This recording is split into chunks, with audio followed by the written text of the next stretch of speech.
ఆకాశవాణి ప్రాంతీయ వార్తలు చదువుతున్నది కనపర్తి రాణి. ముఖ్యాంశాలు: దావోస్లో జరిగే ప్రపంచ ఆర్థిక వేదిక సదస్సులో ఆంధ్రప్రదేశ్ ముఖ్యమంత్రి నారా చంద్రబాబు నాయుడు ఈరోజు పాల్గొంటారు.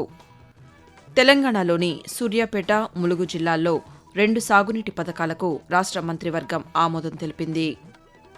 రైతుల సంక్షేమమే ప్రభుత్వ ప్రధాన లక్ష్యమని ఆంధ్రప్రదేశ్ విద్యుత్ శాఖ మంత్రి గొట్టిపాటి రవికుమార్ పేర్కొన్నారు. ప్రముఖ ప్రజాకవి, సంఘ సంస్కర్త యోగి వేమన జయంతి ఈరోజు.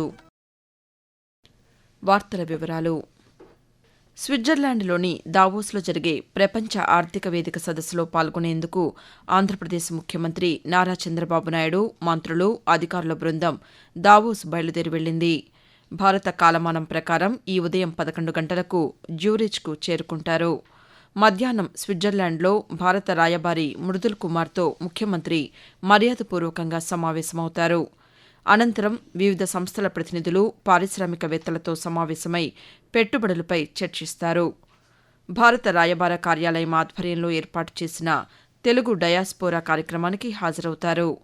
ఈ రోజు నుంచి 22వ తేదీ వరకు దావోస్లో ప్రపంచ ఆర్థిక సదస్సులో పలువురు పారిశ్రామికవేత్తలతో ముఖ్యమంత్రి సమావేశమవుతారని ప్రభుత్వ వర్గాలు వెల్లడించాయి. తెలంగాణలోని సూర్యాపేట, ములుగు జిల్లాల్లో 2 సాగునీటి పథకాలకు రాష్ట్ర మంత్రివర్గం ఆమోదం తెలిపింది. ములుగు జిల్లా ఎస్ఎస్ తాడ్వాయి మండలం మేడారంలో ముఖ్యమంత్రి ఏ రేవంత్ రెడ్డి అధ్యక్షతన నిన్న సాయంకాలం రాష్ట్ర మంత్రివర్గం సమావేశమైంది. ఈ సందర్భంగా పలు అంశాలపై మంత్రివర్గం చర్చించి ఆమోదం తెలిపింది. సమావేశ నిర్ణయాలను సమాచార శాఖ మంత్రి పొంగులేటి శ్రీనివాసరెడ్డి పాతికేయులకు వెల్లడిస్తూ, గోదావరి పుష్కరాలు రానున్నాయి. అద్భుతంగా ఈ గోదావరి పుష్కరాలు కూడా ఏర్పాటు చేయాలని రాష్ట్ర కేబినెట్ ఆమోదం తెలపడంతో పాటు టూరిజంగా కూడా ఒక కన్సల్టెన్సీని కూడా ఫైనల్ చేశాం. హైదరాబాద్ మెట్రో ఈ ల్యాండ్ ఎక్విజిషన్ చేసే అంశాన్ని ఈ రోజు కేబినెట్ ఆమోదం తెలిపిందని చెప్పడానికి సంతోషిస్తున్నాను. భవిష్యత్తులో ఈ మేడారాన్ని ఇదొక అద్భుత పుణ్యక్షేత్రంగా తీర్చిదిద్దే విధంగా కేబినెట్లో నిర్ణయం తీసుకున్నాం. మంత్రివర్గ సమావేశం అనంతరం మేడారంలోనే బస చేసిన ముఖ్యమంత్రి మంత్రులతో కలిసి ఈ ఉదయం నూతనంగా నిర్మించిన సమ్మక్క సారలమ్మ గద్దెలను ప్రారంభిస్తారు. వనదేవతలకు సారె, బెల్లంతో మొక్కులు సమర్పించి హైదరాబాద్కు తిరిగి ప్రయాణమవుతారని అధికారులు తెలిపారు. రైతుల సంక్షేమమే ప్రభుత్వ ప్రధాన లక్ష్యమని ఆంధ్రప్రదేశ్ విద్యుత్ శాఖ మంత్రి గొట్టిపాటి రవికుమార్ తెలిపారు. పల్నాడు జిల్లా చిలకలూరిపేటలో నిర్వహిస్తున్న జాతీయ స్థాయి ఎడ్లబండ్ల పోటీలను నర్సరావుపేట పార్లమెంటు సభ్యులు లావు శ్రీకృష్ణదేవరాయలతో కలిసి మంత్రి నిన్న ప్రారంభించారు. ఈ సందర్భంగా మంత్రి గొట్టిపాటి రవికుమార్ మాట్లాడుతూ, వాళ్ళ ట్రస్ట్ ద్వారా చాలా పెద్ద ఎత్తున ఎద్దుల పందాలు పెట్టడం జరిగింది. ఈ ప్రాంత రైతాంగానికి చాలా మంచి పండుగ లాంటిది ఇది. వ్యవసాయ పనులు అయిపోయిన తర్వాత, వ్యవసాయ ఉత్పత్తులన్నీ కూడా ఇంటికి తీసుకొచ్చిన తర్వాత రైతులందరూ కూడా కొద్దిగా ఆహ్లాదంగా ఇలాంటి పందాలు తిరిగించడం కృష్ణా, గుంటూరు, ప్రకాశం జిల్లాలు లాంటి జిల్లాల్లో ఆనవాయితీగా వస్తుందన్నమాట. సంక్రాంతి సందర్భంగా చాలా పెద్ద ఎత్తున ఈ కార్యక్రమాలు పెడతా ఉంటారు. రైతులను ప్రోత్సహించడం కోసం వ్యవసాయ ఉత్పత్తులు పెద్ద ఎత్తున స్టాల్స్ పెట్టడం, ఇవన్నీ కూడా కార్యక్రమాలు జరుగుతున్నాయి. ఆంధ్రప్రదేశ్లో కాలానుగుణంగా వచ్చే వ్యాధుల పర్యవేక్షణకు real time governance society RTGS సేవలను వినియోగించుకోనున్నట్లు రాష్ట్ర వైద్య ఆరోగ్య శాఖ మంత్రి వై సత్యకుమార్ యాదవ్ ఒక ప్రకటనలో తెలిపారు. రాష్ట్రంలో వ్యాధులు ప్రబలకుండా సాంకేతికతను వినియోగించుకునేందుకు ఆరోగ్య శాఖ చర్యలు తీసుకుంటోందని తెలిపారు. ఇందుకోసం ఆర్టీజీఎస్లోని advance warning advisory for resilient ecosystem aware ద్వారా రాష్ట్రంలో వ్యాధుల తీవ్రత, వ్యాప్తికి ఉన్న అవకాశాలను ప్రాథమిక దశలోనే గుర్తించి వాటి నివారణ దిశగా చర్యలు తీసుకుంటామని అన్నారు. గతంలో నమోదైన కేసుల వివరాలను కూడా అనుసంధానం చేస్తామని, తద్వారా ప్రాంతాల్లోని పరిస్థితులపై పూర్తి అవగాహన వస్తుందని పేర్కొన్నారు. ఆంధ్రప్రదేశ్లో ఈ రోజు నుంచి రాష్ట్ర వ్యాప్తంగా ఉచిత పశు ఆరోగ్య శిబిరాలు నిర్వహిస్తున్నామని పశుసంవర్ధక శాఖ సంచాలకులు డాక్టర్ టి దామోదర్ నాయుడు ఒక ప్రకటనలో తెలిపారు. ఈ నెల 31 వరకు రాష్ట్రంలోని 13,257 గ్రామాల్లో పశు ఆరోగ్య శిబిరాలు నిర్వహించడం జరుగుతుందని అన్నారు. పశువుల ఆరోగ్య రక్షణ, ఉత్పాదకత పెంపుదల, వ్యాధుల నియంత్రణ, పశుపోషణ ఖర్చులను తగ్గించడం, పశుపోషణపై అవగాహన కలిగించేందుకు ఈ కార్యక్రమాన్ని నిర్వహిస్తున్నట్లు తెలిపారు. పాడి రైతులు ఉచిత పశువైద్య శిబిరాలను సద్వినియోగం చేసుకోవాలని సూచించారు. ఆకాశవాణి ప్రాంతీయ వార్తలు వింటున్నారు. సంక్రాంతి సెలవులు ముగియటంతో సొంతూళ్ల నుంచి హైదరాబాద్కు వెళ్లే వారితో విజయవాడ హైదరాబాద్ జాతీయ రహదారిపై రద్దీ కొనసాగుతోంది. ఆంధ్రప్రదేశ్లోని ఎన్టీఆర్ జిల్లా కీసర టోల్గేట్ వద్ద వాహనాలు నెమ్మదిగా కదులుతున్నాయి. వాహనాల రద్దీని ట్రాఫిక్ డీసీపీ షెరీన్ బేగం పర్యవేక్షించారు.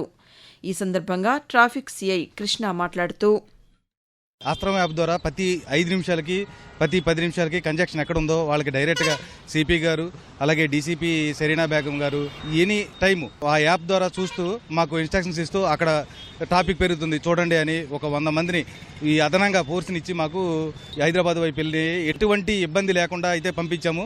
ఇప్పుడైతే చాలా వరకు నార్మల్ పొజిషన్కి వచ్చింది. ప్రముఖ ప్రజాకవి సంఘ సంస్కర్త యోగి వేమన జయంతి ఈరోజు. ఆంధ్రప్రదేశ్ ప్రభుత్వం అనంతపురం జిల్లా కదిరి మండలం కటారుపల్లిలో వేమన సమాధి వద్ద ఆయన జయంతి కార్యక్రమాన్ని అధికారికంగా రాష్ట్ర పండుగగా నిర్వహిస్తోంది. వేదాంతాన్ని అతి సామాన్య మానవునికి సైతం అందుబాటులో ఉండేటట్టు స్వచ్ఛమైన అచ్చమైన తేట తెలుగు పద్యాలలో వివరించిన మహానుభావుడు యోగి వేమన. వేమన పద్యం గురించి తెలియని తెలుగు ఇల్లు లేదంటే అతిశయోక్తి కాదు. బ్రిటిష్ అధికారి సిపి బ్రౌన్ చొరవతో వేమన పద్యాలు వెలుగులోకి వచ్చాయి. ఒడిశాలోని నైనీ ప్రాంతంలో సింగరేణి సంస్థకు చెందిన బొగ్గు గని తవ్వకాలకు సంబంధించిన టెండర్ నోటిఫికేషన్ను రద్దు చేయాలని నిర్ణయించినట్లు తెలంగాణ ఉప ముఖ్యమంత్రి భట్టి విక్రమార్క వెల్లడించారు. హైదరాబాద్లోని ప్రజాభవన్లో ఆయన నిన్న పాతికేయులతో మాట్లాడుతూ, టెండర్ల దాఖలకు విధించిన అర్హత నిబంధనలపై ఆరోపణలు రావడంతో రద్దు నిర్ణయం తీసుకున్నట్లు తెలిపారు. టెండర్ల దాఖలకు అర్హత నిబంధనలను సింగరేణి పాలక మండలి ఖరారు చేస్తుందని వెల్లడించారు. ప్రధానమంత్రి నరేంద్ర మోదీ తన మనసులోని భావాలను ఆకాశవాణి ద్వారా దేశ ప్రజలతో పంచుకునే మన్ కీ బాత్ మనసులోని మాట కార్యక్రమం 130వ సంచిక ఈ నెల 25వ తేదీ ఆదివారం ప్రసారమవుతుంది. మన్ కీ బాత్ కార్యక్రమానికి ప్రజలు తమ సూచనలు అందించాలని ప్రధానమంత్రి కోరారు. ప్రజలు తమ స్వర సందేశాలను 1881117800 నెంబర్కు ఈ నెల 23వ తేదీ వరకు పంపవచ్చు. గ్రామీణ ప్రాంతాల్లో రవాణా సౌకర్యాలను మెరుగుపరిచేందుకు ప్రభుత్వం కృషి చేస్తోందని ఆంధ్రప్రదేశ్ పర్యాటక శాఖ మంత్రి కందుల దుర్గేష్ పేర్కొన్నారు. తూర్పుగోదావరి జిల్లా నిడదవోలు నియోజకవర్గంలో కానూరు ఉసులుమర్రు ప్రధాన రహదారి పనులను మంత్రి నిన్న క్షేత్రస్థాయిలో పరిశీలించారు. ఈ సందర్భంగా ఆయన మాట్లాడుతూ, రానున్న పుష్కరాల నాటికి నియోజకవర్గంలో రహదారులను ఆధునీకరించి అందుబాటులోకి తెస్తామని వెల్లడించారు. వాతావరణం. ఆంధ్రప్రదేశ్ యానాం దిగువ ట్రోపో ఆవరణంలో ఈశాన్య దిశగా గాలులు వీస్తున్నాయని అమరావతి వాతావరణ కేంద్రం తెలిపింది. దీని ప్రభావంతో ఆంధ్రప్రదేశ్లో పొడి వాతావరణం కొనసాగుతుండటంతో పాటు దట్టమైన పొగమంచు కురిసే అవకాశముందని వాతావరణ కేంద్రం పేర్కొంది. ఇక తెలుగు రాష్ట్రాల్లో చలి తీవ్రత కొనసాగుతోంది.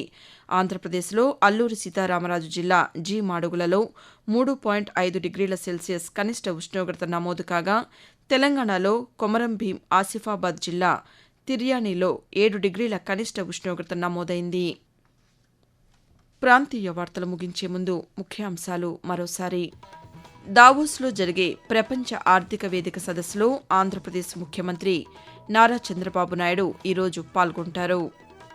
తెలంగాణలోని సూర్యాపేట, ములుగు జిల్లాల్లో 2 సాగునీటి పథకాలకు రాష్ట్ర మంత్రివర్గం ఆమోదం తెలిపింది. రైతుల సంక్షేమమే ప్రభుత్వ ప్రధాన లక్ష్యమని ఆంధ్రప్రదేశ్ విద్యుత్ శాఖ మంత్రి గొట్టిపాటి రవికుమార్ పేర్కొన్నారు. ప్రముఖ ప్రజాకవి సంఘ సంస్కర్త యోగి వేమన జయంతి ఈరోజు. ఆకాశవాణి ప్రాంతీయ వార్తలు ఇంతటితో సమాప్తం.